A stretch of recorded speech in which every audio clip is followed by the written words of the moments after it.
तो hello everyone, welcome back on our YouTube channel Indologus. आज का लेक्चर हमारा पॉलिटी सीरीज में अमेंडमेंट्स के ऊपर रहेगा। देखेंगे कि कितने सारे इंपॉर्टेंट अमेंडमेंट्स हमारे इंडियन कॉन्स्टिट्यूशन में हुए और जहां से हमें अक्सर क्वेश्चंस देखने को मिलते हैं एसएससी एग्जाम्स में, रेलवे एग्जाम्स में या स्टेट पीसीएस एग्जाम्स में। अगर आप पूरे लेक्चर्स को चेक करना चाहते हैं, जितने भी अभी तक हमने पॉलिटी सीरीज के लेक्चर्स कर लिए हैं, तो वो आप प्ले लिस्ट में जाके चेक कर सकते हैं। अब देखिए, ये हमारा सेकंड लास्ट लेक्चर रहेगा पॉलिटी सीरीज का। इसके बाद हमारी पॉलिटी सीरीज जो है वो एंड हो जाएगी। तो अगर आप शुरू से चेक करना चाहते हैं, पॉलिटी सीरीज प्लेलिस्ट में जाके चेक कर सकते हैं। अब हम ये लेक्चर को स्टार्ट करते हैं। अमेंडमेंट्स के ऊपर रहेगा। पूरे इंपॉर्टेंट अमेंडमेंट्स को मैंने कोशिश करी है कि एक ही लेक्चर के थ्रू जो है वो एंड करा जाए। तो चलिए शुरू करते हैं। जितनी भी इंपॉर्टेंट इंफॉर्मेशन होगी लेक्चर के बीच में मैं आपको देता चलूंगा। तो पहला क्वेश्चन हमारा आ जाता है, which constitutional amendment act 2003 the national commission for scheduled tribes was established. देखिए, पहले होता क्या था। पहले हमारा national commission for scheduled caste और national commission for scheduled tribes, ये दोनों बॉडी एक ही बॉडी हुआ करती थी। इन्हें हम कंबाइंड कमीशन कहते थे। But 89 86 constitutional, sorry not 86, 89 constitutional amendment जो हमारा हुआ 2003 में, उससे हमने क्या कर दिया, national commission for scheduled cast को और national commission for scheduled tribes को सेपरेट कर लिया। अब ये हमारी दो डिफरेंट बॉडी हैं। ओके। अगर आपसे पूछ ले कि national commission for scheduled cast के बारे में आपको कहाँ इंफॉर्मेशन मिल सकती है, कौन से आर्टिकल में इंफॉर्मेशन मिल सकती है, तो वो हमारा हो जाएगा आर्टिकल नंबर 338, 338। अगर आपसे पूछ ले कि national commission for scheduled tribes की इंफॉर्मेशन आपको कहाँ से मिल सकती है, तो वो हमारा हो जाएगा आर्टिकल नंबर 338A। इसको याद रखना, इंपॉर्टेंट है, यहाँ से अक्सर क्वेश्चन देखने को मिलता है। तो 89 कॉन्स्टिट्यूशनल अमेंडमेंट हुआ था जिसने national commission for scheduled caste और national commission for scheduled tribes दो डिफरेंट बॉडी बना दी थी, सेपरेट कर लिया था। Okay. By which of the following amendments was it made the fundamental duty of parents to provide education to their children in the age group of 6 to 14 years? अब देखिए, fundamental duties के बारे में हम सब जानते हैं। वो हमारा part 4A of the Indian constitution में है, फंडामेंटल ड्यूटीज, और 51A आर्टिकल में मेंशन है, क्लॉज ए से लेके हमारे के तक। बट इनिशियली हमारे पास 10 फंडामेंटल ड्यूटीज थी, मतलब जे तक। और ये 10 फंडामेंटल ड्यूटीज किसने रिकमेंड करी थी? सोरेन सिंह कमेटी ने रिकमेंड करी थी। इनको कब ऐड करा गया था? 42nd अमेंडमेंट 1976, जिसको हम मिनी कॉन्स्टिट्यूशन के फॉर्म में भी जानते हैं। उसके थ्रू हमने 4A हमारे पार्ट इंडियन कॉन्स्टिट्यूशन के 51A आर्टिकल में 10 फंडामेंटल ड्यूटीज जो थी वो ऐड करी थी। जो हमारी 11th फंडामेंटल ड्यूटी थी वो कब ऐड हुई? 11th हमारी फंडामेंटल ड्यूटी 86 कॉन्स्टिट्यूशनल अमेंडमेंट जो हमारा 2002 में हुआ। 86 कॉन्स्टिट्यूशनल अमेंडमेंट 2002 में जो हमारा होता है, 2002 में, वहां से हमने 11th फंडामेंटल ड्यूटी जो थी वो ऐड करी। और उसमें ये बोला गया था, मतलब 51A के में, उसमें हमने ये बोला था कि ये पेरेंट्स की रिस्पॉन्सिबिलिटी है कि अपने बच्चों को, चिल्ड्रन को, जो भी हमारा एज ग्रुप होगा 6 से लेके 14 साल, ओके, 6 to 14 ईयर्स, उनको एजुकेशन प्रोवाइड कराना। तो इसका राइट आंसर हो जाएगा 86 कॉन्स्टिट्यूशनल अमेंडमेंट 2002। अब यहाँ पर आप कंफ्यूज मत होना, 21A हमारा फंडामेंटल राइट्स आता है, उसको भी हमने 86 अमेंडमेंट 2002 से ही ऐड करा था। अब उसमें हमने क्या बोला था? उसमें हमने ये बोला था कि वहाँ पर गवर्नमेंट की रिस्पॉन्सिबिलिटी थी कि बच्चों को फ्री एजुकेशन प्रोवाइड कराना, और यहाँ पर क्या बोल रहे हैं? यहाँ पर पेरेंट्स की रिस्पॉन्सिबिलिटी है। वहाँ पर भी हमारा एज ग्रुप 6 से लेके 14 साल, 6 से लेके 14 साल तक का था, और यहाँ पर भी वही एज ग्रुप है। Under which amendment act the scope of the electoral college has been increased by reducing the age limit to 18 years? अब देखिए, पहले हमारा मिनिमम एज क्या रहती थी वोटिंग करने के लिए? 21 ईयर्स। फिर हमारी हो गई 18 ईयर्स, और ये हमने अमेंडमेंट किसके थ्रू करा? 61st अमेंडमेंट के थ्रू करा हमने। अब यूनिवर्सल एडल्ट फ्रेंचाइज का अगर आपसे आर्टिकल पूछ ले, ओके, सो वो आर्टिकल हमारा हो जाएगा 326। और इसी में हमने अमेंडमेंट करा था, और हमारी मिनिमम एज जो थी फॉर वोटिंग उसको हमने डिक्रीज कर लिया था। 21 जो पहले हुआ करती थी उसको हटा करके हमने डिक्रीज करके 18 कर लिया। 61st कॉन्स्टिट्यूशनल अमेंडमेंट जो कि 1988 में होता है, उस समय प्राइम मिनिस्टर कौन थे? राजीव गांधी जी थे। और प्रेसिडेंट कौन थे? Ramaswamy Venkat Raman ji. Okay. Voting age limit हमारी डिक्रीज हो गई 21 से 18 years. The Dash Amendment of the Constitution of India envisages the Gram Sabha as the foundation of the Panchayat Raj system to perform and entrusted to it by the state legislature. अब यहाँ पर क्या बोल रहा है देखिए, अभी हमने 2 लेक्चर पहले ही पढ़ा था, हमने पंचायत राज के बारे में पढ़ा था, म्यूनिसिपैलिटीज के बारे में पढ़ा था, और हमने कॉन्स्टिट्यूशनल बॉडीज भी देखी थी। ओके, अब यहाँ पर अगर हम बात करें, ये बात कर रहे हैं panchayat raj system to perform functions and powers. जब भी हमारा पंचायत के बारे में पूछ लेगा तो आर्टिकल हमारा, शेड्यूल हमारा 11 आ जाएगा और कॉन्स्टिट्यूशनल अमेंडमेंट हमारा 73 हो जाएगा। अगर आपसे म्यूनिसिपैलिटीज के बारे में पूछ लेता तो कॉन्स्टिट्यूशनल अमेंडमेंट आपका 74 हो जाता। याद रखना, 73 कॉन्स्टिट्यूशनल अमेंडमेंट जो है वो 1992 में हुआ, 74 कॉन्स्टिट्यूशनल अमेंडमेंट भी 1992 में हुआ, दोनों 1992 में हुए थे। ओके, अगर मैंने 94 बोल दिया हो तो सॉरी, दोनों 1992 में हुए थे, बट इम्प्लीमेंट कब होते हैं? इम्प्लीमेंट होते हैं 1993 में। तो हमारा 73 रिलेटेड है पंचायत से, 74 हमारा अर्बन लोकल बॉडीज, मतलब ये हमारा रिलेटेड है म्यूनिसिपैलिटीज से। हमारे 1992 में आए दोनों, बट इम्प्लीमेंट कब हुए? 1993 में इम्प्लीमेंट हुए। और जो पंचायत वाला है वो हमारा इम्प्लीमेंट कब हुआ था? मतलब 73rd कॉन्स्टिट्यूशनल अमेंडमेंट हमने 1992 में तो करा, बट वो इम्प्लीमेंट हुआ हमारा 24 अप्रैल को। ये मैंने आपको 2 लेक्चर पहले भी बताया था, 24 अप्रैल को हमारा इम्प्लीमेंट होता है ये, और 24 अप्रैल 1993 में। और हम हर साल 24 अप्रैल को हर साल नेशनल पंचायत डे के रूप में मनाते हैं। ओके, सो पूछा था कि कॉन्स्टिट्यूशन ऑफ पंचायत के बारे में पूछा था, तो आर्टिकल 73 हो जाएगा।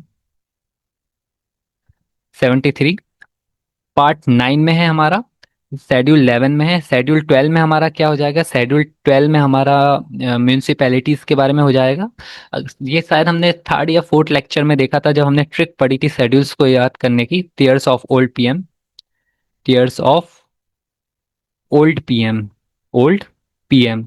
तो ये हमारे पूरे 12 शेड्यूल हो गए, 1 2 3 4 5 6 7 8 9 10 11 12।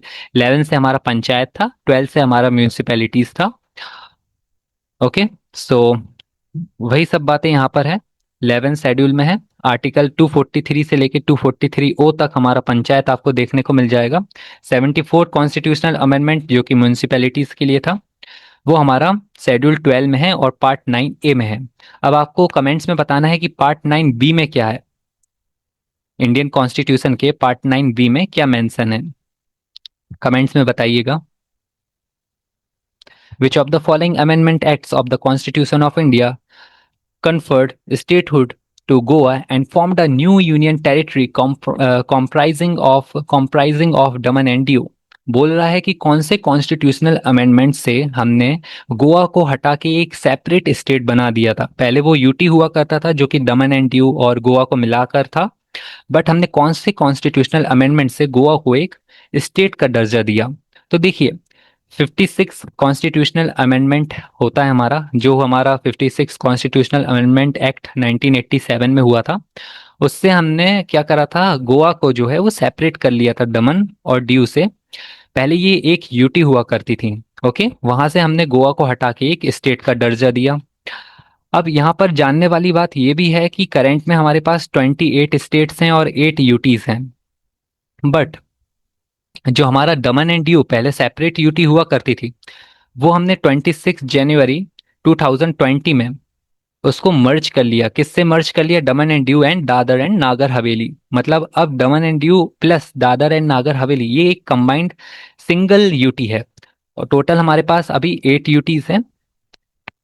और इसका राइट आंसर हो जाएगा 56 कॉन्स्टिट्यूशनल अमेंडमेंट एक्ट 1987 में होता है। गोवा को जो है हमने एक स्टेट बना दिया सेपरेट करके, किससे? दमन एंड दीव से, और उस समय वो हमारा 25th स्टेट बना था। करंट में हमारे पास 28 स्टेट्स हैं और 8 यूनियन टेरिटरीज हैं।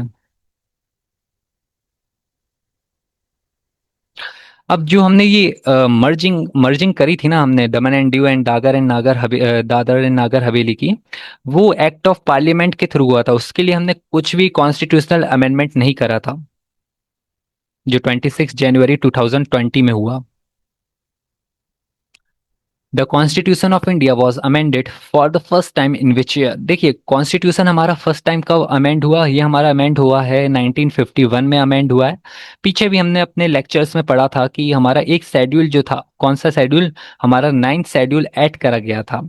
ओके, और बाकी कुछ अमेंडमेंट्स हमारे हुए थे आर्टिकल्स में भी, ये सब आर्टिकल्स मेंशन है। फर्स्ट कॉन्स्टिट्यूशनल अमेंडमेंट हमारा हुआ था 1951 में।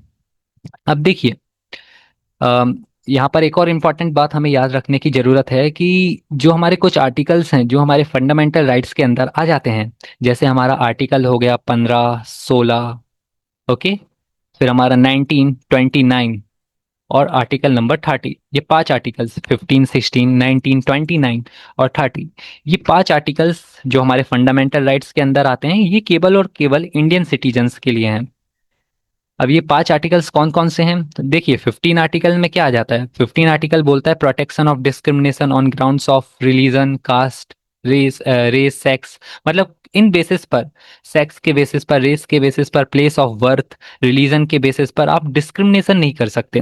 16 आर्टिकल क्या बोलता था कि इक्वलिटी ऑफ अपॉर्चुनिटी, मतलब इक्वल अपॉर्चुनिटी मिलेगी इन पब्लिक एम्प्लॉयमेंट। ओके, फिर हमारा 19 क्या बोलता था, 19 में हमने सामरो वाली ट्रिक देखी थी, SAAMRO, मतलब फ्रीडम थी स्पीच की, एसोसिएशन की, विदाउट आर्म्स, असेंबल की, मूवमेंट की, रेजिडेंस की और ऑक्यूपेशन की।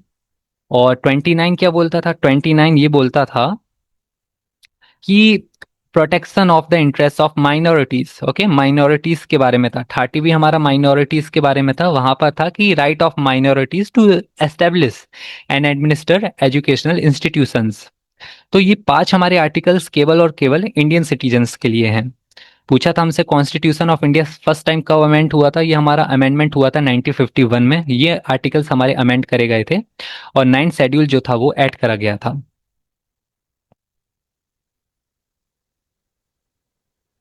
Which of the following constitutional amendments made Pondicherry, now Puducherry, a union territory?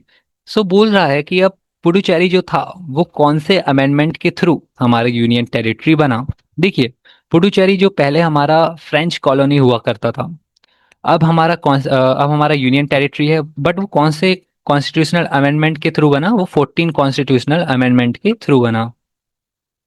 14 constitutional amendment हमारा 1962 में हुआ। 9th यूटी हमारा बना था उस समय पुडुचेरी। करंट में तो अभी हमारे पास 8 हैं, अभी हमने मर्जिंग करी 26 जनवरी 2020 में, जो एक्ट ऑफ पार्लियामेंट के थ्रू हमने मर्ज करा Dadar and Nagar Haveli plus Daman and Diu को। By which constitutional amendment were the words socialist, secular and integrity added in the preamble of the Indian Constitution? ये हमारा हुआ था 42nd अमेंडमेंट 1976 का, जिसको मिनी कॉन्स्टिट्यूशन के फॉर्म में भी जानते हैं हम। अब पहले क्या हुआ करता था, सोवरेन, डेमोक्रेटिक और रिपब्लिक। फिर हमने अमेंडमेंट के थ्रू क्या ऐड कर दिया, हमने अमेंडमेंट के थ्रू ऐड कर दिया sovereign, socialist, secular, democratic plus Republic. Okay, ऐसे ही इंटीग्रिटी जो वर्ड हमने ऐड करा था, पहले क्या हुआ था, पहले हमारे प्रेम्बल में यूनिटी ऑफ द नेशन था, ये पूरा sentence unity of the nation. फिर अमेंडमेंट करके हमने इसको unity and integrity of the nation कर दिया। ओके, पहले अकेला यूनिटी था, फिर हमारा हो गया unity plus integrity of the nation.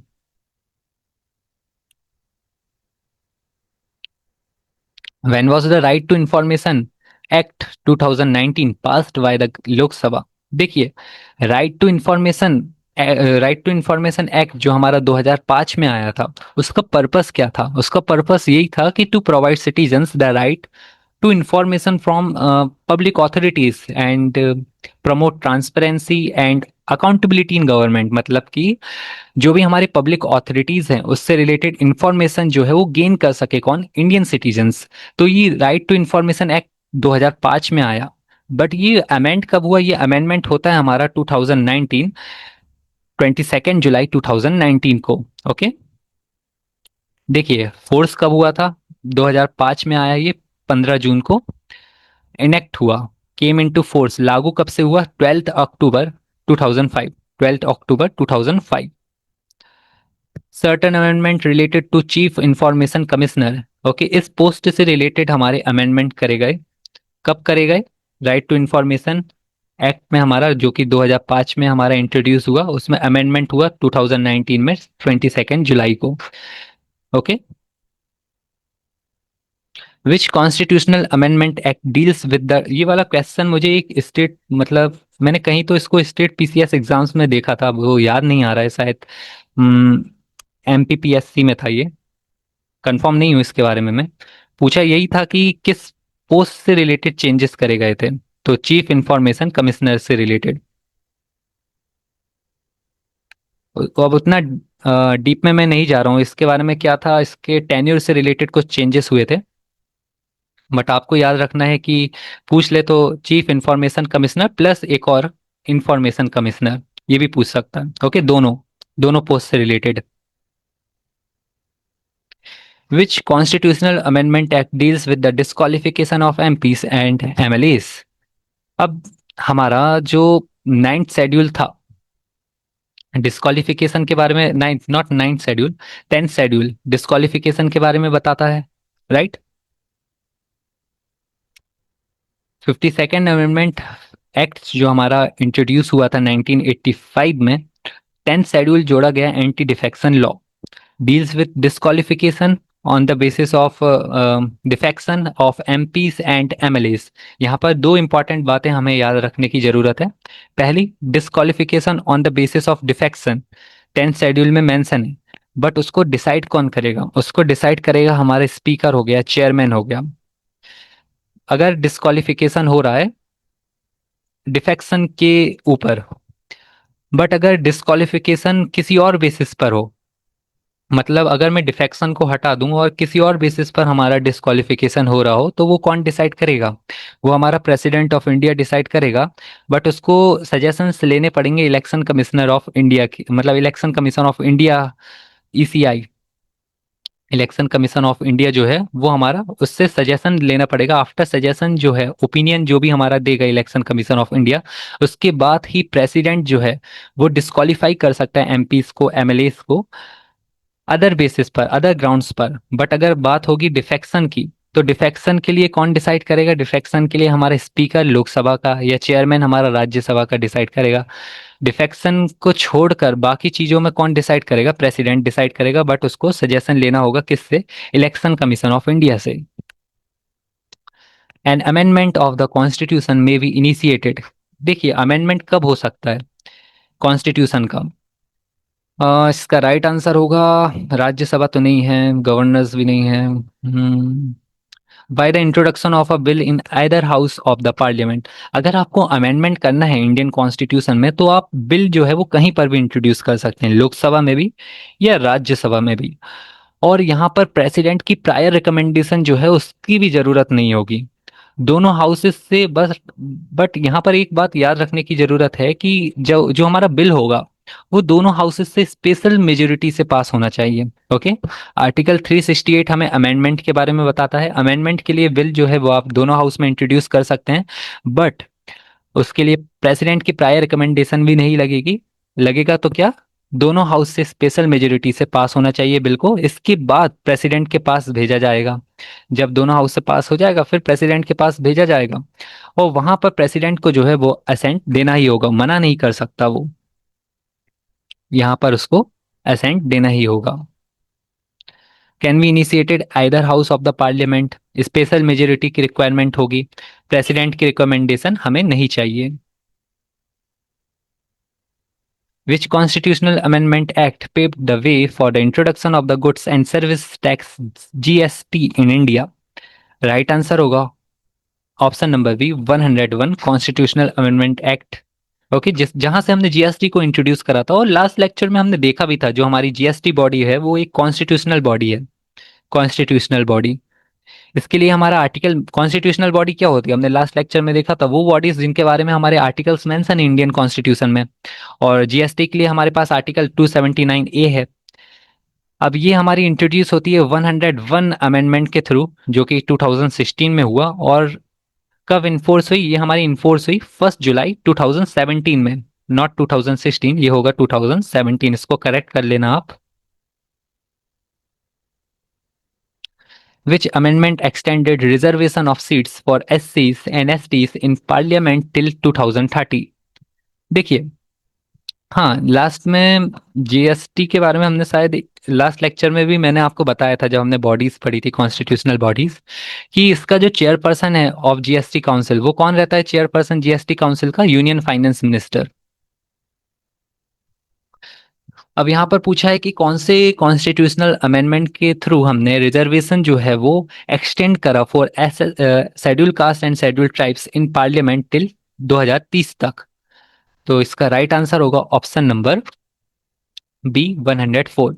अब ये जो 104 कॉन्स्टिट्यूशनल अमेंडमेंट है वो इम्पॉर्टेंट है। वो इम्पॉर्टेंट दो चीजों से हो जाता है। पहला हमारा क्या है? पहला फैक्ट ये है कि हमारा जो एंग्लो इंडियन का कॉन्सेप्ट था, हमने एंग्लो इंडियन को कॉन्सेप्ट हटाया, मतलब जहां पर जो प्रेसिडेंट है वो नॉमिनेट करता था लोकसभा में दो एंग्लो इंडियन कम्युनिटी के मेंबर्स को, वो हमने 104 कॉन्स्टिट्यूशनल अमेंडमेंट से ही हटाया, जो 2019 में हुआ था, बट इनफोर्स कब हुआ? 2020 में हुआ। और सेकंड बात क्या इंपॉर्टेंट हो जाती है, यहाँ से हमने रिजर्वेशन जो है वो शेड्यूल कास्ट और शेड्यूल ट्राइब्स के लिए वो भी एक्सटेंड कर दिया था 2030 तक। तो दो बातें हमारी 104 कॉन्स्टिट्यूशनल अमेंडमेंट से निकल के आती हैं। पहली तो हमने एबोलिश करा। एबोलिश किसका? एंग्लो इंडियन कम्युनिटी का, मतलब जो भी प्रेसिडेंट जो है वो नॉमिनेट करता था उसको रोका, पूरा वो कॉन्सेप्ट हटाया। प्लस हमने रिजर्वेशन को एक्सटेंड करा। किसके लिए एक्सटेंड करा? हमने एससी के लिए एक्सटेंड करा, एसटी के लिए एक्सटेंड करा। Which constitutional amendment added Sindhi to the eighth schedule of the Indian Constitution? Sindhi language. देखिए, शेड्यूल्स जब हमने पढ़े थे तो हमने क्या देखा था? 12 हमारे शेड्यूल्स हैं। अब उसमें हमारा 10th शेड्यूल हमने देखा था डिफेक्शन के बारे में है। 9th शेड्यूल हमारा फर्स्ट टाइम, जब हमारा फर्स्ट टाइम कॉन्स्टिट्यूशनल अमेंडमेंट हुआ था तो ऐड करा गया था। हमारा जो 8th शेड्यूल है वहां पर हमारी ऑफिशियल शेड्यूल्ड लैंग्वेजेस के बारे में दिया गया है, जो भी हमारी शेड्यूल्ड लैंग्वेजेस हैं उनके बारे में। करेंट में हमारे पास देखिए, ओरिजिनली जब हमारा इंडियन कॉन्स्टिट्यूशन एडॉप्ट हुआ था उस समय हमारे पास 14 शेड्यूल्ड लैंग्वेजेस थी। करेंट में हमारे पास कितनी लैंग्वेजेस हैं? 22 लैंग्वेजेस हैं, scheduled languages. 8th schedule of the Indian constitution में हमारा मेंशन है टोटल 22 लैंग्वेजेस। इनिशियली 14 थी, करेंट में हमारे पास 22 है।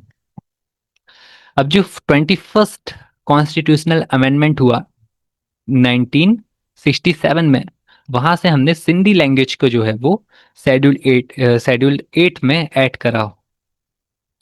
21st कॉन्स्टिट्यूशनल अमेंडमेंट जो कि हमारा 1967 में होता है, वहां से हमने 8 शेड्यूल में सिंधी लैंग्वेज को ऐड करा। 71st कॉन्स्टिट्यूशनल अमेंडमेंट जो हमारा 1992 में हुआ, वहां से हमने कोंकणी, मणिपुरी और नेपाली इन लैंग्वेजेस को शेड्यूल 8 में ऐड करा। ओके। फिर हमारा एक और अमेंडमेंट होता है 92 अमेंडमेंट, 92nd अमेंडमेंट जो कि हमारा 2003 में हुआ। 92nd अमेंडमेंट जो जो हमारा 2003 में हुआ, वहां से हमने बोडो, डोगरी, मैथिली एंड संथली ये लैंग्वेजेस को ऐड करा हमारा 8 शेड्यूल में। तो हमारे पास करंट में हमारी शेड्यूल लैंग्वेजेस कितनी हो जाएंगी? 22 हो जाएंगी। इनिशियली हमारे पास कितनी थी? इनिशियली हमारे पास 14 थी। हमसे पूछा था कि सिंधी लैंग्वेज को किस कॉन्स्टिट्यूशनल अमेंडमेंट के थ्रू ऐड करा गया, तो राइट आंसर हो जाएगा 21st। ओरिजिनली 14 थी, इसको जोड़ा तो 15 हो गई 8 शेड्यूल में। पूछा है कि 8 शेड्यूल में 71st अमेंडमेंट के थ्रू किस लैंग्वेज को ऐड करा गया। हमने देखा KMN, कोंकणी, मणिपुरी और नेपाली।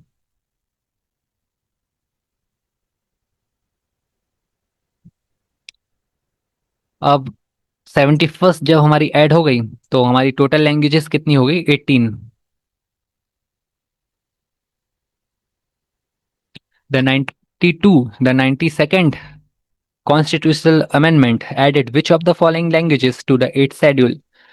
तो हमने 4 लैंग्वेजेस को ऐड करा था, जिससे हमारी 22 लैंग्वेजेस जो थी वो हमारी 8th शेड्यूल में हो गई। बोडो, इसमें हमारा हो जाएगा बोडो, डोगरी, मैथिली और संथली। ये 92nd कॉन्स्टिट्यूशनल अमेंडमेंट कौन से ईयर में होता है? हमारा 2003 में होता है।